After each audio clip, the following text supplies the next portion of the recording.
Сайн байцгаана уу? Mobi app ашиглаж төлбөрийн задаргаа шалгах зааврыг хүргэе. Mobicom аппликейшнаа нээж ороод баруун дээд болон байрлах үнэт үрстэй профайлс дээр дарснаар таны утасны дугаар болон утасны дугаарын багцын нэр энд харагдана. Та доод талд нь байрлах дэлгэрэнгүй дээр дарснаар тухайн дугаарын төлбөрийн мэдээллийг шалгах боломжтой. Сарын аль өдрийн хэрэглэгийг харуулж байгааг илтгэх огноо энд харагдж байна. Эхний хэсэгт нь сарын суурь хураамжтай үйлчилгээнүүд харагдах бөгөөд энэ дугаарын нийт суурь хураамж нь 24800 төгрөг гарснаас яриа нэрх нь 9900 төгрөг, мессеж нэрх авах учраас тэг төгрөг, дагалдах дата багц 14900 төгрөг гэж задарч харагдаж байна.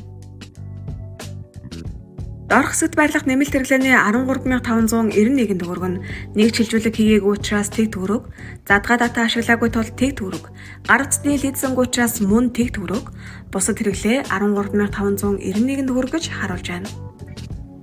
Бусад хэрэглээнд багцад дагалдахаас бусад хэрэглээ тооцогдох бөгөөд жишээ нь төлбөртэй тусгай дугаарт мессеж илгээх, тусгай дугаарт яриа хийх гэх мэт хэрэглээ орж байгаа юм. Ингээд нийт дүнгээр суурь хураамж болон нэмэлт хэрэглээний нийлбэр дүн нийт дүн хэсэгт харагдана. Mobi app амархан